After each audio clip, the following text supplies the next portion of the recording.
Hello, sociologists. This time I'm rather hoping that I've remembered to keep the sound on. So, let's see how we do. First things first.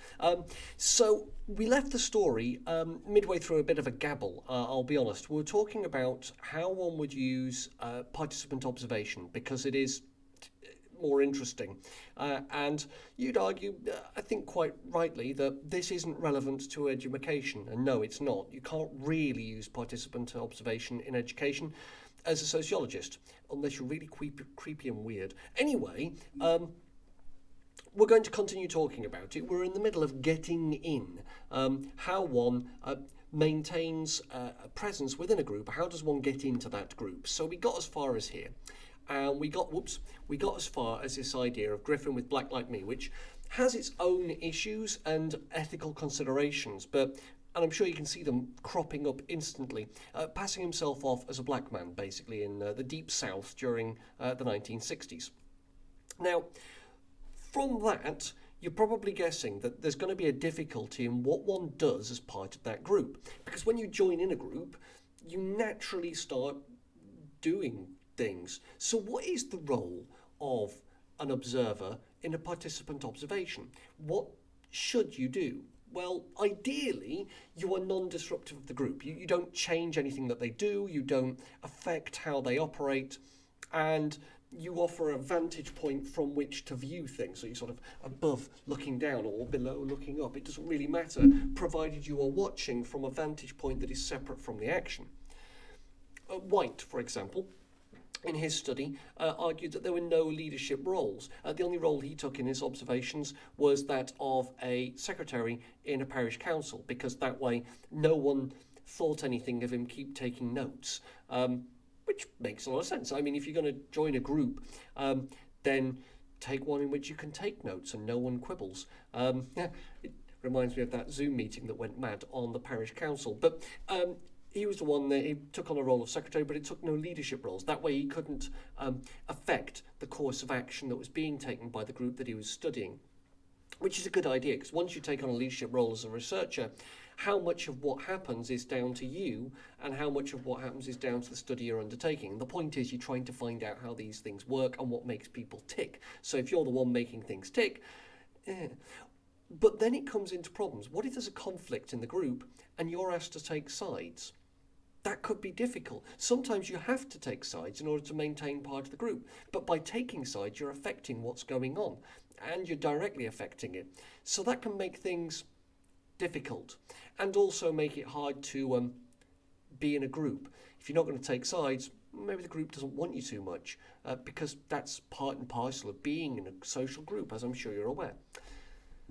Once you're in, you've got to stay in, and that's not as easy as it sounds. Staying in, you've got to stay there, but you've got to remain detached enough to be as objective as you possibly can, and as the textbook puts it, but I put it in inverted commas, unbiased. Nobody is unbiased, and that is part of the problem of participant observation. The moment you take part, you are beginning to judge what's going on, and the moment you're in that group, well, there's a risk of what we call going native. That is, you may end up as a genuine member of the group you are trying to study. You may end up sympathising rather a lot. I refer you back to the video you watched last time of Louis Theroux going a bit native. Each time he gets involved in a group, he gets to know them. The very first clip with the born-again Christians is fascinating, where he ends up just repeating the words because he was so keen of to not let his contact down in the group. Now, he didn't become, as far as I'm aware, a born-again Christian, but the fact that he felt pressured to do so and did means that he was beginning to go native. A better example, perhaps, or not a better example, a different example, would be Punch in 1979. So Punch joined a group of Amsterdam police and ended up identifying with them, with him going a little bit like a policeman, shouting at people who insulted his newfound friends, chasing down criminals, holding them for the police, patrolling almost as if he were a policeman. He became part of the group, and in many ways was part of the group, and treated it as such. And that's that's what we mean by going native. You could argue, therefore, I mean, you don't have to argue too much, I think that might actually affect his observations, and I think that might actually affect his study of what police were doing, because, well, of course it does. However, there is the other problem. If you are too detached from the group, then you risk losing understanding of why they behave as they do. If you are too removed, then you lose something. Take me, for example, as a teacher. When I observe groups of students, now I am more detached than I have ever been. When I started teaching, I was straight out of university, mumble years old. There weren't that many years between myself and the sixth formers. I could understand why they did what they did. I understood their cultural references because they were my cultural references too. And as a consequence, I was arguably a little bit better as a teacher than my colleagues. Certainly, I was better than I am now. Consider how many more years there have been. I've been teaching for 17 years. My teaching career could be in sixth form. And that's how detached I have become. And you might argue that I have lost some of the understanding of you guys as students and what you need from me in order to succeed and what you need in terms of support. Of course I have. Now, I work to bridge that gap.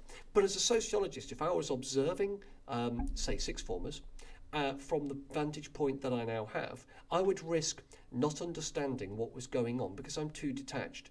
I would judge differently because I don't get why things are done the way they are. And that could be a problem for a sociologist when you're trying to work out what makes people tick. If you're using participant observation, or any kind of observation, then you need to have some idea at the back of your mind about why people behave the way they do, or you risk kind of messing it up a bit. Downes and Rock in 2011 were the ones who came up, sorry, I'm just reaching for my notes, were the ones who came up with a whole number of things that pertain here. Now then, hang on, bear with me. I thought I had it in my head, but apparently I don't. Downes and Young. Oh, that's right, it's the quote. So, it's this quote here. Participant observers, they say, try to perform a most intricate feat. They are required to reach the probably unattainable state of one who is both insider and outsider, a person who sees a social world from within it, in the manner of a member, yet also stands apart and analyses it in the manner of a stranger. And I've included my mug so I can point to it. No, wait, that way. I'm going to point to my mug. Because I would argue I've been doing that with society from my earliest years. I am looking at it as a member of it, but also constantly analysing. In essence, what you have to do as a sociologist in participant observation is, well, be autistic, be an outsider, be an alien to it all, but also desperately try to fit in. And I would argue I've spent my entire life doing that, which is probably why I enjoy sociology so much. Essentially, I am a participant observer of life in general. I look like I'm part of the group. I even behave like I'm part of the group. But I'm not part of the group. My focus on body language, for example, over the years means that I spot things other people don't, but I still don't necessarily operate at the same high level as other people. I'm not very good with the whole thing, but I'm better in some ways. I can spot some things that neurotypicals can't. Not in a bad way, but I can. So, for example, one of my focuses is watches. I look very carefully at the watches people wear. Now, I used to say this gave me an insight into their personality. It kind of does, but it's not an active one. It's not one that I think about. So people say, oh, what does my watch say about me? And I'm like, I don't necessarily know on the spot. But it does give me an impression. Now, give me time, give me, say, 30 seconds, a minute. I could probably come up with an awful lot about you from your watch because I've spent so long focusing on them. Therefore, I've built up a library that I can then use to apply to any new person. And the more I know a person, the better I'm able to work out what that watch says about them, which makes sense. I would argue most people can't do that. But that does bring me to the next point. Now, I've been doing this all my life, but when it comes to the watch thing, I used to be able to do it off the cuff. People would say, okay, what does my watch tell you about me? And I'd look and just be able to say, I wouldn't have to think about it. So what's happening here? Well, what's happening here is that time dulls observation. It simply does. As I have got used to how people operate, as I've got used to people and their watches and fashion changes and fashion choices, I've focused less and less on the watches. I don't need that anymore as a start point in order to understand how people operate. As a consequence, I've got less good at noticing watches and what they say about the person who wears them. In much the same way, a sociologist in a participant observation study is going to get more and more dulled by time. Things that they saw and noticed because they were weird at first and interesting, well, they get used to them because that's what the group does. So they don't necessarily notice them the same way. If you're observing, say, I don't know, how people operate in a pub, the very first few times I went to a pub, I spent a lot of time observing how people operated within a pub, meaning that early on, and I've been through this before, I could tell you an awful lot about how pubs operate. But these days, I go into a pub, and a lot of the things that I found remarkable when I first went into pubs, I no longer do. I'm used to them. They are background factors. I don't notice them the same way. So it might be that I miss things that I didn't miss the first time I went into a pub, if you see what I mean. Now, I'm using a silly example. White argued the following. He said, I started as a non-participating observer and ended as a non-observing participator. And that is the problem of staying in. You sometimes become more part of the group than you realise. It sneaks up on you. It's what humans do best. It's one of our many camouflages that we apply as human beings.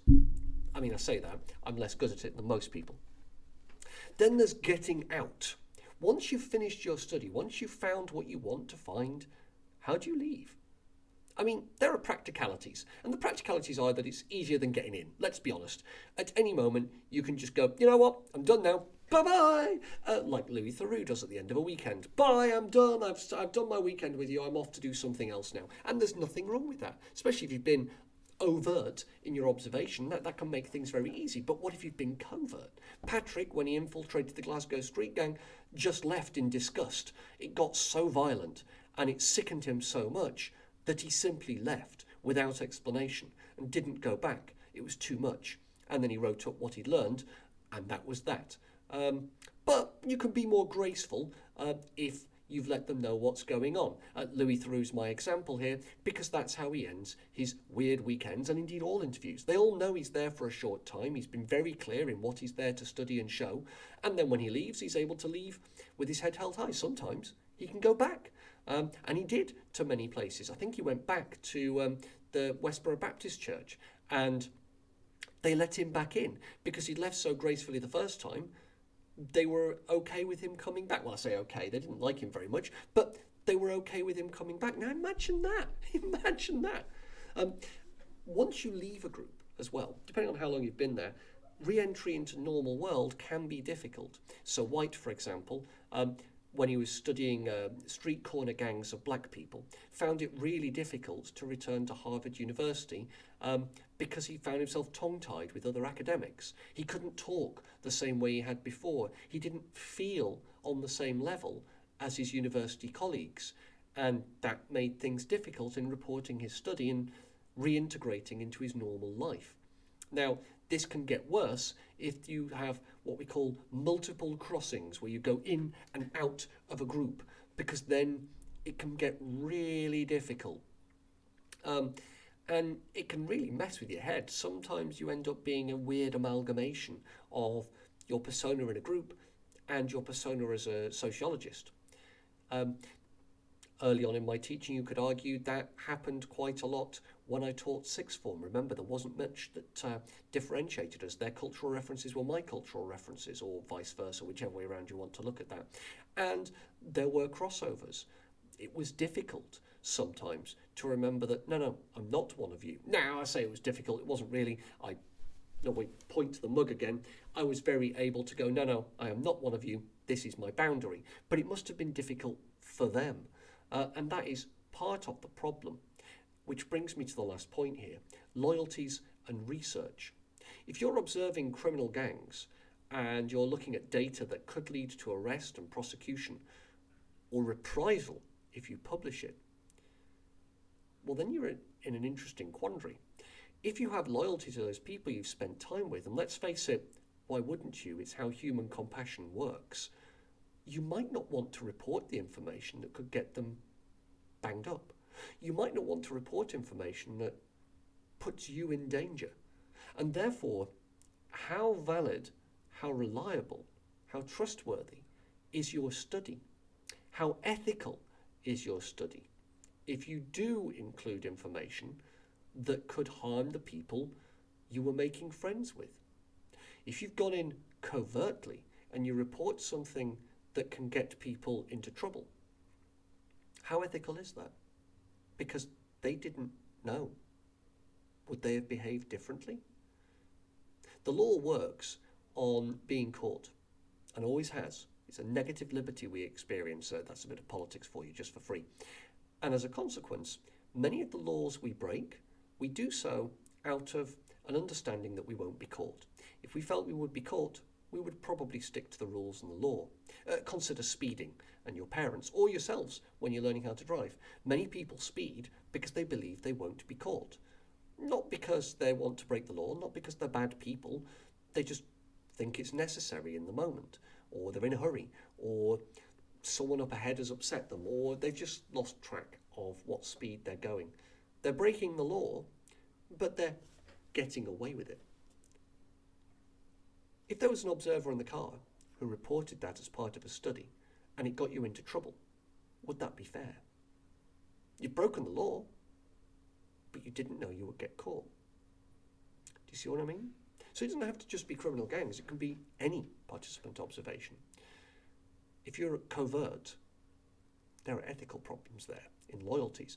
And if you're not covert, if you're overt, even then, if you trust them and they trust you, is it right to report everything?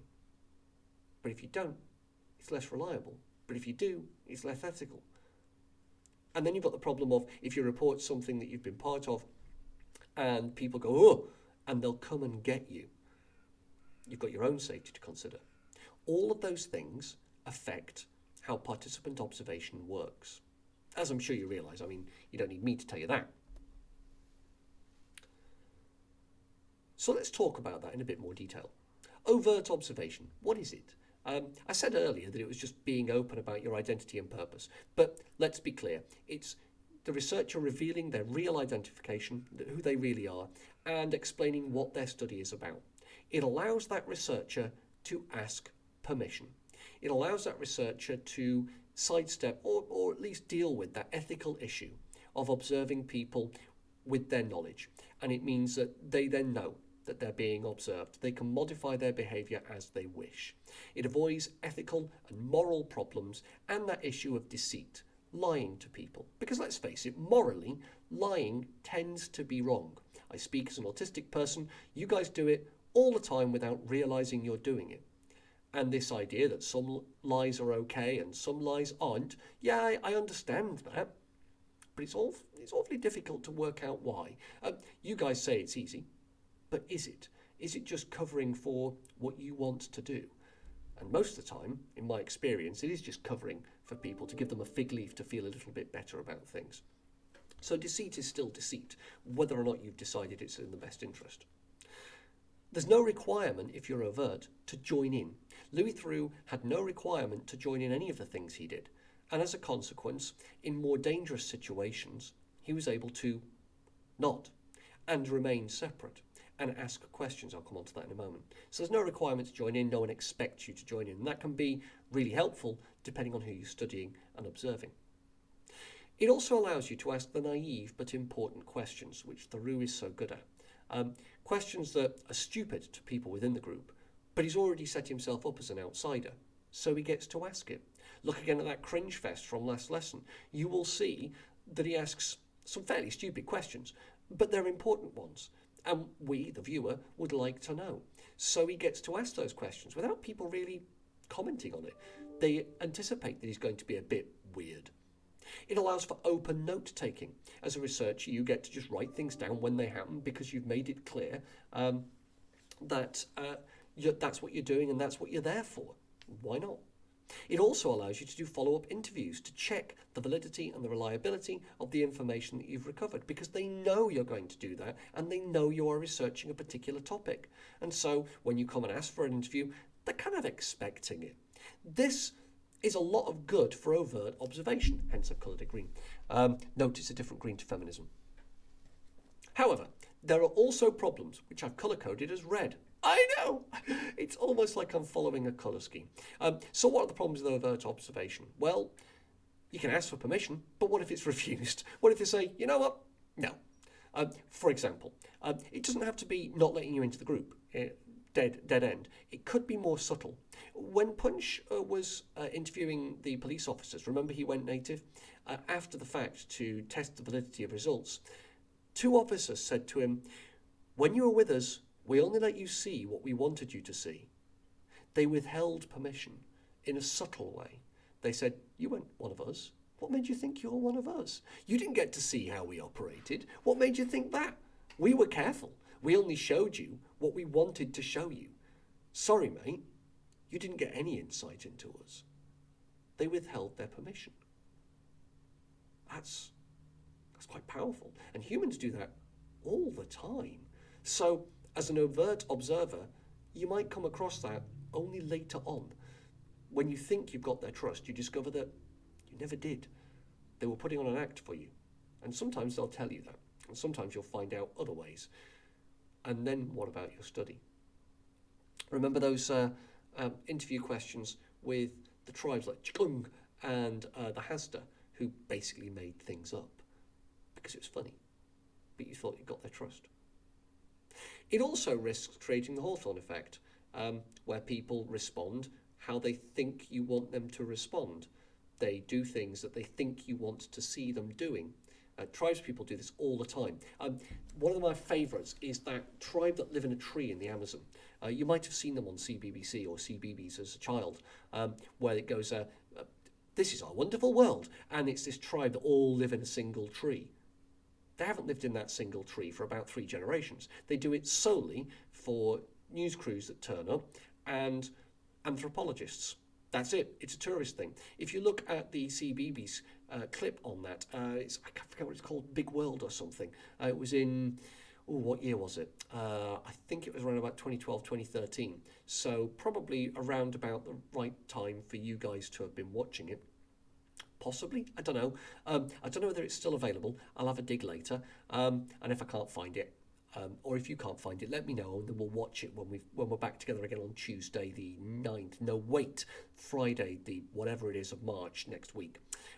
So I'll try and find it for you. But it's interesting because when you see that clip, they're all wearing modern Western clothes, because of course they are. The thing that tipped me off, and this will come as no surprise given what I said previously, is that one of them is wearing a watch. There you go. They don't live in that tree. I knew they didn't live in that tree. They were doing it for the cameras. The Hawthorne effect. It's what people thought people wanted to see.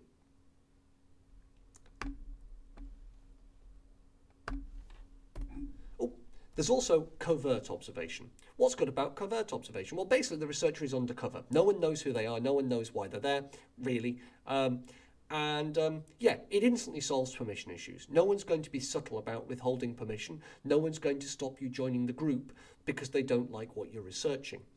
Why? Because there's no chance to refuse. There's literally no chance to say no, which creates its own ethical problems, I suppose. It does also solve that Hawthorne effect. No one's going to behave differently, at least not that way, because of what they expect you want them to do.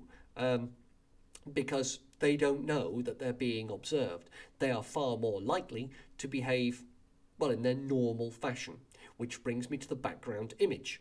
This is a group of students in a bookshop taken by a student who was doing sociology. It's based on a sociological study, not one you can quote, but it definitely exists, of how students operated in bookshops and coffee shops, and they just took a series of photographs on a phone whilst they was apparently texting, and watched how students operated. Bingo. They didn't know they were being observed. They didn't know that they were being watched, and as a consequence the students acted as they always acted, meaning that the research results were valid. Think of the research in the hospital. The doctors and nurses didn't know they were part of an observation, no permission was asked for, and as a consequence, they behaved normally, as far as you can get that. But of course, there are problems. And I've tried to arrange these into two sections. There's practical problems and ethical problems. Let's start with the practical first of all. There's a plus point to start with, though, a good thing. Bear with me, it'll make sense. In 1970, a bloke called Humphreys was trying to work out what it was about gay men's sexual encounters in public toilets. We call this cottaging. And that meant he had to be a participant observer.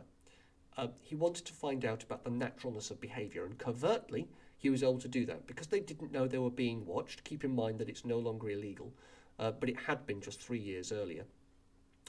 People behaved more naturally, and he wanted to understand what it was and why cottaging was such a thing 3 years after it had been made legal. Now, obviously, that's because people got used to the idea, and because only 3 years earlier it had been illegal, therefore, obviously, the covert methods of homosexuality would be maintained. But Humphreys was able to research that. He said, it works better if the fellows believe that you're one of them. Well, of course it does. They felt they had nothing to hide. In fact, what's the exact quote? So, there is only one way to watch highly discreditable behaviour, and that is to pretend to be in the same boat with those engaging in it. So he thought that homosexual acts and cottaging were discreditable, but if you turn up and everyone assumes you're also there for the same reason, you're in the same boat, then you get to see more of what goes on, because otherwise they'd hide it. But it's an act. It's a role. It's a play. It's a lie. Cover could be blown. And if your cover is blown, that can come with particularly dangerous after effects. Patrick, in his study of, was he the one, I think, he's the one with the pool people, wasn't he? Yes. No, sorry. Patrick was the Glasgow gang fellow.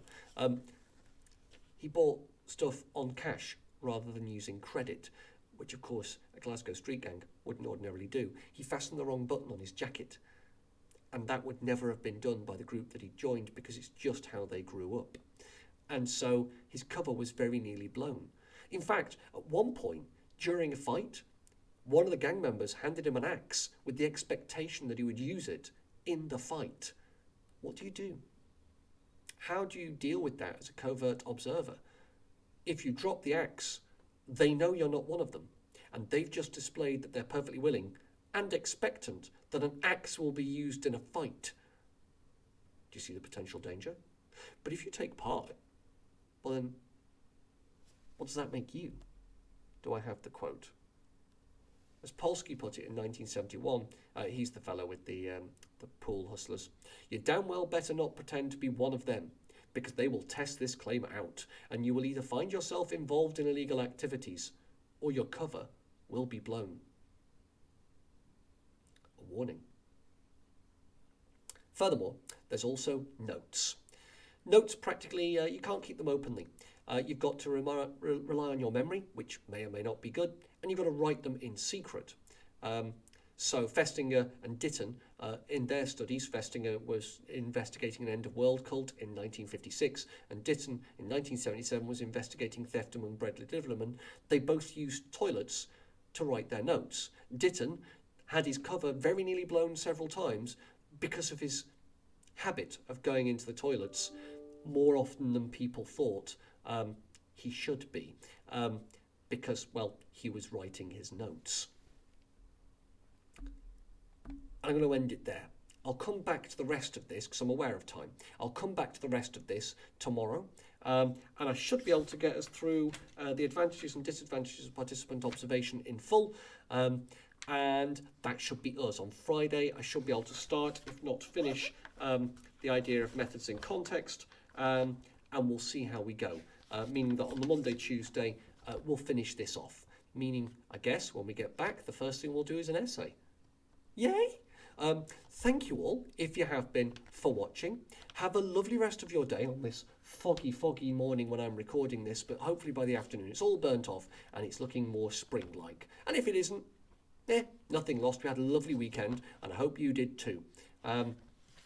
Yeah, I shall see you in the next video. Bye-bye now.